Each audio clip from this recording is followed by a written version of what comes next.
હું ઘણા ટાઈમથી કહેતો આવું છું કે માર્કેટમાં ક્રેટાનો ડુપ્લિકેટ માલ આવી ગયો છે. આજે કસ્ટમર બજારમાંથી ડુપ્લિકેટ લઈને આવેલ છે. આ જો તમે આનું ફિનિશિંગ કે કાંઈ નથી, બેગમાં કે લેબલમાં કાંઈ નથી. હું તમે આનું ઓરિજિનલ પીસ બતાવું. ઓરિજિનલ પીસ કે નહીં, આનું ફિનિશિંગમાં કાંઈ છે જોઈ શકો તમે. સસ્તું મળે છે બરોબર છે, પણ ક્વોલિટીમાં કાંઈ દમ નથી. આ એક ઘરાક પીસ લઈને આવ્યું છે બજારમાંથી, 900 રૂપિયાના 3 પીસ લઈને આવ્યું છે, પણ કાંઈ નથી. સાઈઝે ટૂંકી છે, અમે સાઈઝે છે ને સરખાવી છે. સાઈઝે અમારા પીસ કરતાં ક્યાંય ટૂંકી છે. હવે આનો તમે ઓરિજિનલ પીસ બતાવું અને ફિનિશિંગ બતાવું, જોઈ લો તમે ખાલી. આ ઓરિજિનલ પીસ જો તમે એનું ફિનિશિંગ જો, ખાલી બેગમાં પેકિંગ છે તો ફિનિશિંગ જો. ને જો બ્રાન્ડ લખેલ છે રિયા હોમ. આ ઓરિજિનલ બ્રાન્ડ છે રિયા હોમ. બાકી અહીંયા બીજું કોઈ પણ નામ તમે લગાવી શકશે, પણ એ ઓરિજિનલ નહીં હોય. આ ઓરિજિનલ પીસ છે. આની ફિનિશિંગ અને ડિઝાઇન અને કલર તમે જુઓ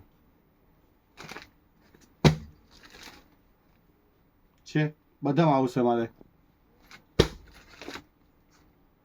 થોડોક સસ્તો સામે થોડોમાં સારું લ્યો, સાઈઝ પૂરી લ્યો, બધા એટલો આગળ છે મારો.